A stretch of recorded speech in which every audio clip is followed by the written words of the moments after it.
Com relação à questão da competência do Supremo Tribunal Federal para julgar o processo da tentativa de golpe, divirjo com imenso respeito do ministro Fux. E divirjo com uma certa intensidade, por algumas razões. Primeiro, ele alega que os réus não teriam esse foro privilegiado porque são ex-exercentes de cargo. Ora, uma parte dos atos praticados, o crime de golpe não foi só o ato isolado de 8 de janeiro, foi um iter, um enredo, né?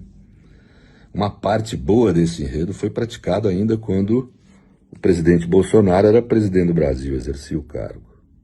Né?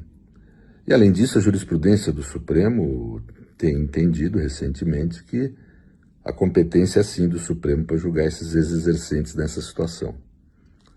Agora, isso, de qualquer forma, só observa a questão da competência do Supremo sob a ótica da pessoa dos réus, né? Esquecendo o problema da vítima. Uma das vítimas dessa tentativa de golpe foi o próprio Supremo Tribunal Federal. Uma parte do iter criminoso foi praticado no interior da sede do Supremo. E são os instrumentos do Supremo Tribunal Federal, inclusive, que têm as provas e que fizeram as provas do cometimento desses ilícitos. Então, primeiro, há uma regra no regimento do Supremo que diz que compete ao Supremo investigar crimes cometidos no interior da sua sede. Isso puxaria a competência de todo o iter anterior que compreendeu o crime da tentativa de golpe. Além dessa regra, há um princípio geral de direito que é inegável, né? É um tumulto no sistema você permitir que um juiz de primeiro grau comande a investigação e o processo de um crime cometido no interior do Supremo.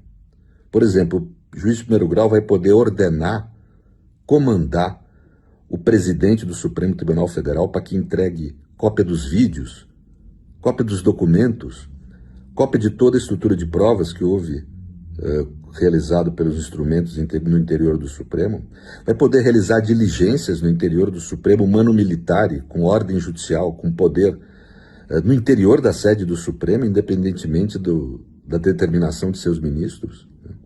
Talvez possa realizar busca e apreensão no interior de gabinetes de ministro, ou no interior de órgãos de repartições do Supremo Tribunal Federal. Isso é um absoluto tumulto no sistema, é o soldado querendo comandar o general. Isso não existe em sistema democrático nenhum do mundo. A nossa Constituição claramente estabelece o judiciário, que como qualquer outro judiciário democrático no mundo, tem uma relação hierárquica, né? A determinação ou o comando do Tribunal Superior supera o do órgão de justiça inferior. Portanto, o órgão de justiça inferior não pode comandar o órgão superior. Isso é evidente, né? Então não é apenas pela figura dos réus que o Supremo é competente, mas pela figura da própria vítima, do lugar onde os crimes ocorreram, de quem envolveu. Houve planejamento de morte de um ministro do Supremo Tribunal Federal, inclusive, né?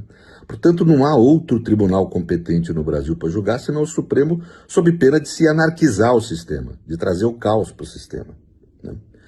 O segundo aspecto é com relação ao aspecto interno do Supremo. Eu concordo com o voto do ministro Fux no aspecto da lege ferenda. Realmente, como ele falou, o plenário deveria julgar todos os casos que são submetidos ao Supremo. Mas não é assim. Existem as turmas há muito tempo. E em últimas reformas regimentais e de determinações foi atribuído à turma a competência para julgar esse tipo de caso. É a regra, né? Até acho que talvez para evitar esse tipo de debate fosse de bom alvitre ter submetido o julgamento ao plenário do Supremo para evitar esse mimimi, digamos assim, né? Mas a realidade é que a regra diz que o competente é a turma, né? Portanto, eu divirjo do ponto de vista do ministro Fux, embora obviamente respeite imensamente não só o seu ponto de vista, como a sua figura, né, que é muito relevante para o direito no país. Muito obrigado.